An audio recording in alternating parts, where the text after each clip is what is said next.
श्री महावीर जी में चल रहे 7 दिवसीय वार्षिक मेले में भगवान जिनेंद्र की विशाल रथ यात्रा निकाली गई। भगवान जिनेंद्र की एक झलक पाने के लिए श्रद्धालुओं में उत्साह नजर आया, तो वहीं रथ यात्रा में डिप्टी सीएम दिया कुमारी भी शामिल हुई। भगवान महावीर के रथ पर एसडीएम हेमराज गुर्जर और मंदिर कमेटी के अध्यक्ष सुधांशु कासलीवाल रथ के सारथी बने। तो वहीं इस दौरान बीजेपी एसटी मोर्चा की मंडल अध्यक्ष शीला मीणा ममता मीणा ने क्षेत्र की समस्याओं को लेकर डिप्टी सीएम दिया कुमारी को ज्ञापन भी सौंपा। महावीर जी दर्शन के लिए मैं यहाँ आई हूँ और बहुत अच्छा लगा।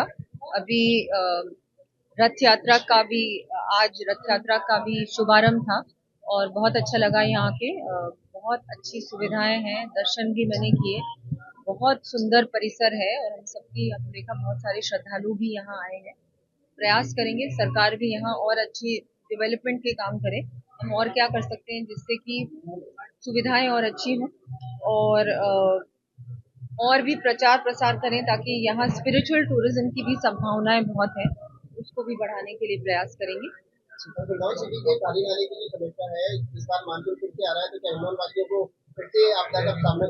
देखिए वो सारी चीजें हम बिल्कुल सॉर्ट आउट करेंगे मॉनसून से पहले। बहुत सारी सड़कों के काम भी शुरू होने वाले हैं क्योंकि बजट में अनाउंस किए गए थे। क्योंकि 5 साल से जिस तरह से स्थितियां थी पिछली सरकार में, उन स्थितियों को सुधारने में समय तो लगेगा, लेकिन निश्चित रूप से हम लोग पूरी तरह से फोकस कर रहे हैं कि जो टूटी हुई सड़कें थी उनको जल्द से जल्द तो ठीक किया जाए और नई सड़कों के काम भी जल्द से जल्द शुरू। जोधपुर के ओसियां से अब खबर, जहां ब्लॉक कांग्रेस कमेटी कार्यकर्ताओं की बैठक आयोजित हुई। श्री सचियाय माता अंतर्राष्ट्रीय अतिथि गृह में ये अखिल भारतीय कांग्रेस कमेटी की बैठक और सचिव दिव्या मदेरना ने बैठक को संबोधित किया। मदेरना ने कार्यकर्ताओं को संबोधित करते हुए कहा, बीजेपी विधायक कर रहे हैं बदले की राजनीति। 1.5 साल के भाजपा राज में ओसियां में बढ़ा है भ्रष्टाचार। गांव के पुनर्गठन में बीजेपी के शासन में बीजेपी कार्यकर्ता भी दुखी हो रहा है। सांसद हनुमान बेनीवाल पर भी इस दौरान निशाना साधा। मदेरना परिवार की बातें करने वालों का अब की बार खुद का किला रहा है। बेनीवाल हर बार कांग्रेस बीजेपी से गठबंधन करके जीवित रख रहे थे अपनी राजनीति। तो जोधपुर में ये बैठक हुई ब्लॉक कांग्रेस कमेटी कार्यकर्ताओं की।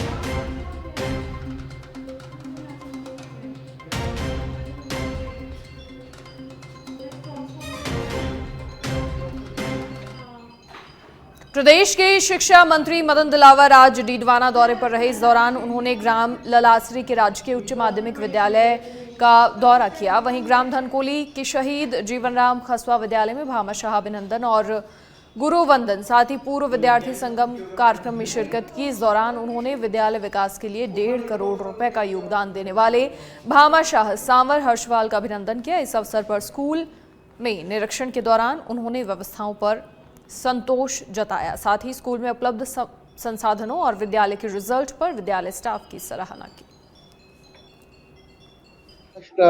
इतिहासकार उसका पुनर्लेखन कर रहे हैं कि जो वास्तव इतिहास क्या था, हमारे पूर्वज कैसे थे, हमारे देश के क्रांतिकारी महापुरुष या जो घटनाएं थी वो वास्तविकता क्या थी, उन सबका अध्ययन करके पुनर्लेखन कर रहे हैं। और जब वो किताबें आएंगी तो मैं समझता हूँ जो इन्होंने गलत पुस्तकों का हमारे पर बोझ लादा था, गलत पढ़ाया गया था, वो अपने आप दूर हो जाएगी। और ये गारंटी दे दूं कि हमारे पूर्वजों का उज्जवल इतिहास पढ़ाया जाएगा। ये एरे गेरे नत्थु गेरे ने जो इतिहास लिखा है वो नहीं पढ़ने देंगे बच्चों को, क्योंकि बच्चे महापुरुषों से, हमारे पूर्वजों से प्रेरणा लेते हैं। इतिहास। और अब भीलवाड़ा के करेड़ा से खबर है, जहां बंद पड़ी खदान में डूबा 10वीं कक्षा का छात्र। सूचना मिलने पर सरपंच लादूलाल गुर्जर मौके पर पहुंचे। छात्र को निकालने का प्रयास किया जा रहा है। मौके पर ग्रामीणों की भीड़ भी जमा हुई। बंद पड़ी खदान में 10वीं कक्षा का छात्र डूब गया। मौके पर ग्रामीणों की भीड़ जमा हुई और जैसे ही सूचना मिली सरपंच मौके पर पहुंचे और फिलहाल कोशिश हो रही है छात्र को बाहर निकालने की। मौके पर ग्रामीणों की भीड़ जमा हुई।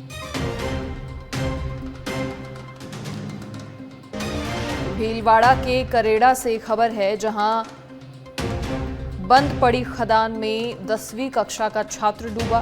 जैसे ही जानकारी मिली, सरपंच मौके पर पहुंचे और फिलहाल लगातार प्रयास हो रहे हैं बाहर निकालने के लिए। प्राणनाथ हॉस्पिटल, गांधी विद्या मंदिर और तेरापंथ युवक परिषद के संयुक्त तत्वावधान में आज सरदार शहर में प्राणनाथ मैराथन का आयोजन हुआ। इस दौड़ का उद्देश्य था नेत्रदान के प्रति समाज में जन जागरूकता फैलाना। नेहरू पार्क से शुरू हुई मैराथन में हर उम्र के प्रतिभागियों ने सफेद टी शर्ट और कैप पहनकर उत्साह के साथ हिस्सा लिया। इस आयोजन को पद्म भूषण देवेंद्र झाझड़िया, राजस्थान सरकार में पूर्व नेता प्रतिपक्ष राजेंद्र राठौर, चूरू विधायक हरलाल सारण सहित कई गणमान्य अतिथियों ने हरी झंडी दिखाकर रवाना किया। मैराथन के समापन पर प्राणनाथ हॉस्पिटल में सभा आयोजित हुई, जहां नेत्रदान और देहदान करने वाले दिवंगत महापुरुषों को श्रद्धांजलि अर्पित की गई और उनके परिजनों को सम्मानित किया गया। कनकमल दूगर ने सभा को संबोधित करते हुए स्वयं के देहदान की घोषणा की। वहीं देवेंद्र झाझड़िया और राजेंद्र राठौर ने युवाओं को फिट इंडिया फिट राजस्थान का संदेश देते हुए नियमित व्यायाम और नेत्रदान का संकल्प दिलाया।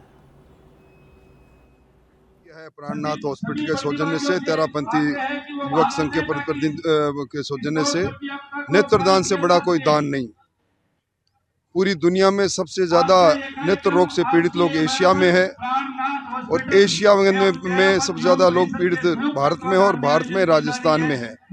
हमारी जिस प्रकार का हमारा वातावरण बना हुआ है उसमें कैटरेक्ट सबसे ज्यादा यहाँ बनते हैं। ऐसे में नेत्र की बीमारी और नेत्र का दान, इससे बड़ा कोई दान हो नहीं सकता। इसकी जागरूकता के लिए आज जो मैराथन की गई है, मैं आयोजकों को धन्यवाद दूंगा, बधाई दूंगा।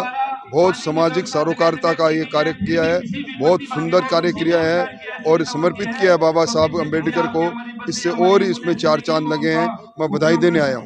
किया है प्राणनाथ हॉस्पिटल के सौजन्य।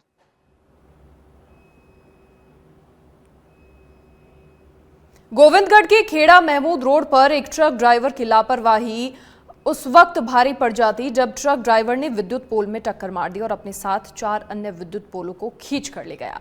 हादसे के वक्त वहां पर अफरा तफरी मच गई। मामला खेड़ा रोड पर स्थित एक कॉलोनी का है, जहां पर ट्रक ड्राइवर खेड़ा की ओर जा रहा था। ट्रक ड्राइवर ने लापरवाही बरतते हुए ट्रक को मोड़ और वहां पर लगे विद्युत पोल में टक्कर मार दी। जल्दबाजी में ट्रक ड्राइवर जैसे ही ट्रक को आगे लेने लगा तो 4 अन्य पोल भी टूटकर गिर गए। हादसे के वक्त बिजली लाइन चालू थी, जिसे मौके पर लोगों ने विद्युत विभाग को फोन कर कटवाया, नहीं तो कोई भी बड़ा हादसा हो सकता था। घटना के बाद विद्युत पोल में लगे ट्रांसफार्मर से तेल फैलने लगा और जैसे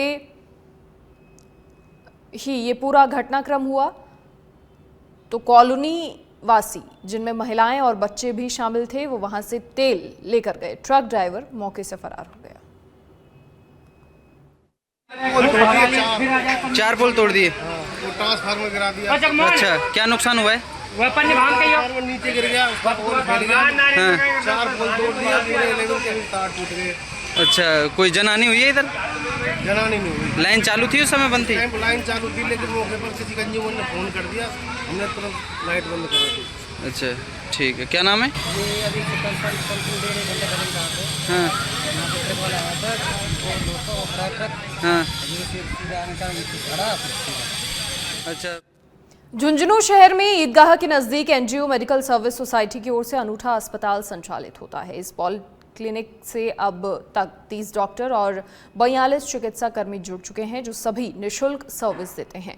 रोटेशन के हिसाब से हर डॉक्टर की चौथे दिन ड्यूटी लगती है। ये क्लिनिक रोजाना शाम को 2 घंटे ही खुलता है, लेकिन इस दौरान औसतन 50 से अधिक मरीज इलाज करवाने आते हैं। इसमें रोजाना 5 से 10 डॉक्टर शाम के समय 5 से 7 बजे तक रोटेशन के अनुसार अपनी निःशुल्क सेवाएं देते हैं। रोगी को जहां तक संभव है दवा फ्री दी जाती है। जरूरतमंद लोगों के प्रति सेवा भाव को देखते हुए कई सामाजिक संगठन भी इस सोसाइटी की मदद के लिए आगे आ रहे हैं। Lions club Jhunjhunu, Mahavir international Jhunjhunu ने भी मेडिकल उपकरण उपलब्ध करवाए हैं। यहां पर इलाज करवाने के लिए आने वाले मरीजों और उनके परिजनों को भी किसी तरह के महंगे इलाज की झिझक नहीं होती और अपनी बीमारियों को खुलकर चिकित्सकों के सामने रखते हैं।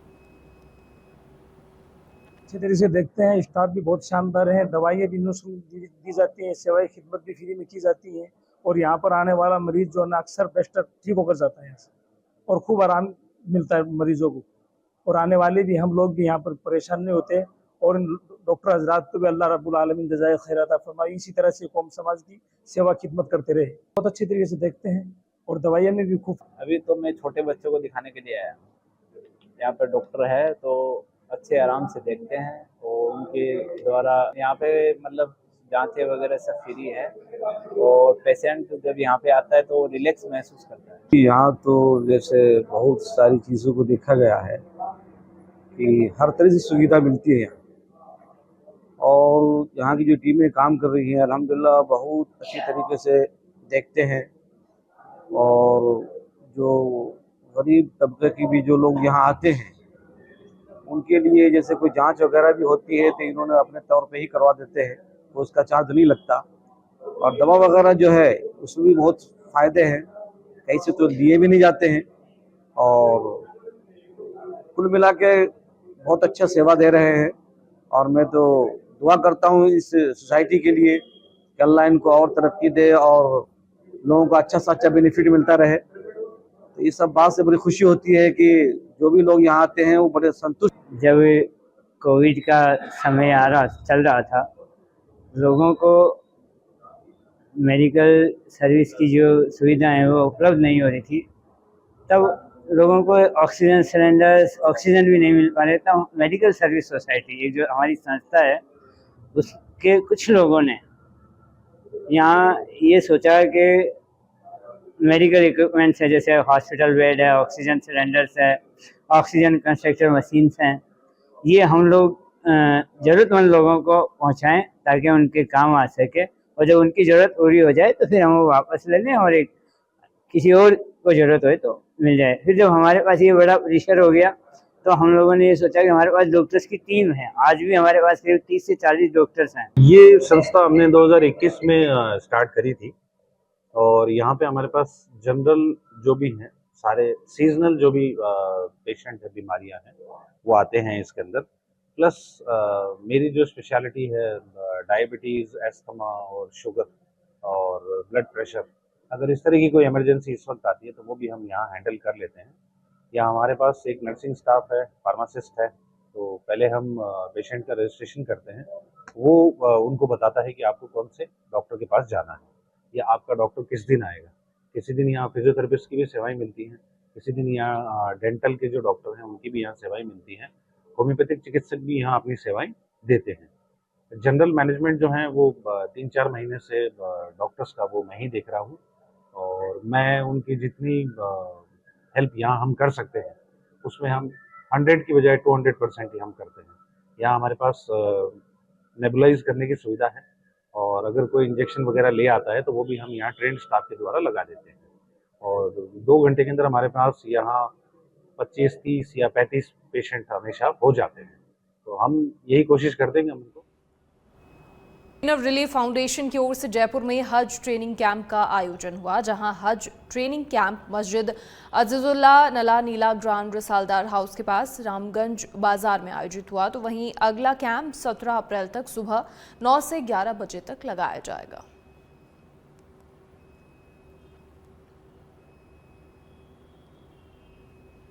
खैरथल तिजारा की विभिन्न ग्राम पंचायत समितियों में सांसद संपर्क संवाद यात्रा कार्यक्रम का आयोजन किया गया, जहां केंद्रीय मंत्री भूपेंद्र यादव ने यशोदा में जलियांवाला बाग के शहीदों एवं बाबा साहेब डॉक्टर भीमराव अंबेडकर की तस्वीर पर श्रद्धांजलि अर्पित कर सांसद संवाद संपर्क यात्रा शुरू की। इस दौरान उन्होंने ग्रामीणों से स्थानीय समस्याओं की जानकारी ली और समस्याओं का मौके पर निस्तारण करवाया। और टीबी की जो खांसी आएगी तो उसका असर घर पे भी पड़ेगा, बच्चों पे भी पड़ेगा। तो जब सरकार आपके लिए योजना ला रही है, अभी डॉक्टर साहब बता रहे थे, जो टीबी के मरीज है सरकार उसको 1000 रुपया उसके खाते में पहुंचाती है। कहीं पटवारी के पास नहीं जाना, कहीं तहसीलदार के पास नहीं जाना, कहीं एप्लीकेशन नहीं लिखना और आपका चेकअप भी आपका यहीं से आपके जो स्वास्थ्य के हमारे कर्मचारी है वो ले जाके आपका चेकअप भी करवा लाएंगे। फिर भी भाई ऊपर जाने की जल्दी हो तो चले जाना, जिसमें बहुत ही जल्दी हो और जिसके मन में ये हो कि मैं बीमारी भी ठीक रखूंगा और आने वाली पीढ़ी को भी ठीक रखूंगा। खुद तो जाओगे बीमारी किसी को दे के जाओगे और इसलिए सरकार ने ये टीबी मुक्त का एक बहुत बड़ा कार्यक्रम नरेंद्र मोदी जी ने छेड़ा है और मैं तो उन दोनों सरपंचों को बधाई देना चाहूंगा और ये कहूंगा अगली बार आए तो बाकी के भी सरपंच आकर अपना सर्टिफिकेट मेरे से लेकर के जाएं, लेकिन सारी पंचायतों को टीबी से मुक्त करें। खबर कोटा से है, जहां लोकसभा अध्यक्ष ओम बिरला संसदीय क्षेत्र कोटा के दौरे पर रहे। ओम बिरला ने बैसाखी पर्व पर आगमगढ़ साहिब गुरुद्वारा पहुंचकर माथा टेका। वहीं गुरुद्वारा साहिब में स्पीकर बिरला को सरोपा भेंट कर सम्मानित किया गया। इस मौके पर बिरला ने संगत के बीच बैठकर लंगर खाया।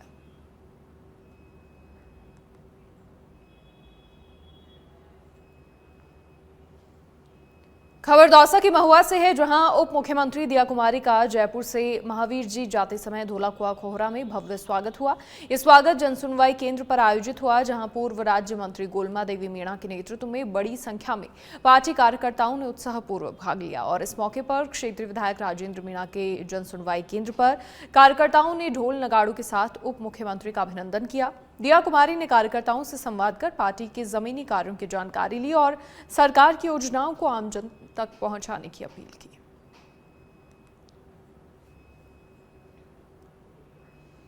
मेरता का ऐतिहासिक प्रदेश स्तरीय बलदेव राम पशु मेला अव्यवस्थाओं की भेंट चढ़ गया है। पशुपालन विभाग के अधिकारियों के तहत दूर दराज के राज्यों से आने वाले व्यापारियों और पशुधन के लिए माकूल इंतजाम नहीं करने से परेशान व्यापारियों ने अपनी पीड़ा मीडिया के सामने रखी। उन्होंने बताया कि मेले में ना ही पशुओं के लिए छाया की व्यवस्था है और ना ही चारा पानी की व्यवस्था है, जिसके कारण पशु कई दिनों तक धूप में रहने से घायल हो रहे हैं। यहाँ तक कि मेला परिसर में लगाए गए टेंट में सरकारी कर्मचारी अपनी गाड़ियां खड़ी कर रहे हैं, जबकि व्यापारी लोग चलचलाती धूप में बैठे रहने को मजबूर हैं। व्यापारियों ने आरोप लगाया कि मेला परिसर में व्यापारी सुरक्षित नहीं है। पानी सभी मोल लेना पड़ रहा। चारा कितने रुपए तक का चारा लेते हैं? चारा हमको 10 रुपए किला का मिल रहा है, 8 रुपए किला का मिल रहा है, सब बातें ये मिल रहा है। और पानी की क्या व्यवस्था है? पानी 900 रुपए 1000 रुपए। मेला तो बड़ा है, अच्छा है, लेकिन इसमें बहुत सारी कमियां हैं, खासकर व्यापारियों के लिए। यहाँ पे जानवरों को पिलाने के लिए पानी है, लेकिन वो भी मतलब सही नहीं है। मतलब जानवर उसमें कूद के तो पी नहीं सकता है, वो भी मेहनत करना पड़ता है व्यापारी लोग को, तो उसका मैनेजमेंट भी सही नहीं है। और इंसानों के लिए पीने के लिए तो पानी का कोई व्यवस्था नहीं है, ये नल नहीं है, कुछ भी नहीं है। और टैंकर आता है, कब आता है और कब जाता है मालूम भी नहीं पड़ता। दूसरा जानवर कोटा में चंबल के किनारे बसे कई इलाकों में भीषण गर्मी में पानी को लेकर त्राही मची हुई है। शहर के भीतरी इलाके कोटड़ी में लोग पानी की एक एक बूंद को लेकर तरस रहे हैं। पीने के पानी की परेशानियों को लेकर लोग सड़कों पर उतरकर आंदोलन भी कर रहे हैं। इस दौरान प्रदर्शनकारी ने जलदाय विभाग के कार्यालय पर ताला लगाने तक की धमकी दे दी है। 4 इंच की लाइन डली हुई है, इसमें 4 इंच में कनेक्शन इतना सारे हैं तो पानी रो रो का आता है। 3 बजे तक रात में जगे रहेंगे, जब थोड़ा थोड़ा आधी टंकियाँ भरेगी, फिर सो जाएंगे, फिर सवेरे 5 बजे तो वही नल का वही समय से पानी आने का काम ही नहीं है। रात मतलब सोने का टाइम मिल ही नहीं रहा, केवल पानी में लगे रहो बस। अब ये कम से कम 6 इंच की लाइन डले तो पानी लाइन तो भरी रहे ना। अब वो लाइन में इतने 4 इंच की लाइन है, उसमें क्या पानी भरा रहेगा? या आगे से परेशानी है। समस्या तो हमारे 5-6 साल हो चुके हैं। मैंने कल्पना देवी का लेटर भी दे चुका हूँ और समस्या ये हमारे पानी की हल नहीं हो पा रही। कारण जो हमारी ये मस्जिद वाली पुरानी लाइन है तिलक नगर से, पूरी लाइन पूरी गल चुकी है, ना हमारे परिषद कोई नहीं छोड़ रहा है इस बात के लिए। और ये हमारे अगर ये आज हमारी पूरी कार्रवाई नहीं हुई, मैं वहाँ धरना प्रदर्शन दूंगा और जल विभाग के मैं ताला लगा के बताऊंगा और एक भी जितने भी अधिकारी उनको ना बैठने दूंगा। ये मेरे आश्वासन है। आज जो हमारे पूरे रमजानों में हमारे पानी की इतनी समस्या आई, उसके बाद नवरात्र जो लगे हुए हैं उनमें पानी की समस्या आई है। अगर आज हमारे मस्जिद के अंदर ट्यूबवेल नहीं होती, आज हमारे हिंदू मुस्लिम को पानी नहीं मिल पाता। आज मैं आपका बहुत बहुत धन्यवाद देता हूँ। हनुमानगढ़ के चक 12 एसटीबी में खेत में खड़ी गेहूं की फसल में आग लग गई और कृषि भूमि में लगी आग ने थोड़ी ही देर में विकराल रूप धारण कर लिया। 6 बीघा में खड़ी गेहूं की फसल थोड़ी ही देर में जलकर राख हो गई। आग लगने पर पहले आसपास के किसानों ने आग बुझाने का प्रयास किया और फिर 2 दमकलों ने कड़ी मशक्कत के बाद आग पर काबू पाया। हालांकि आग लगने के कारणों का खुलासा नहीं हो पाया है।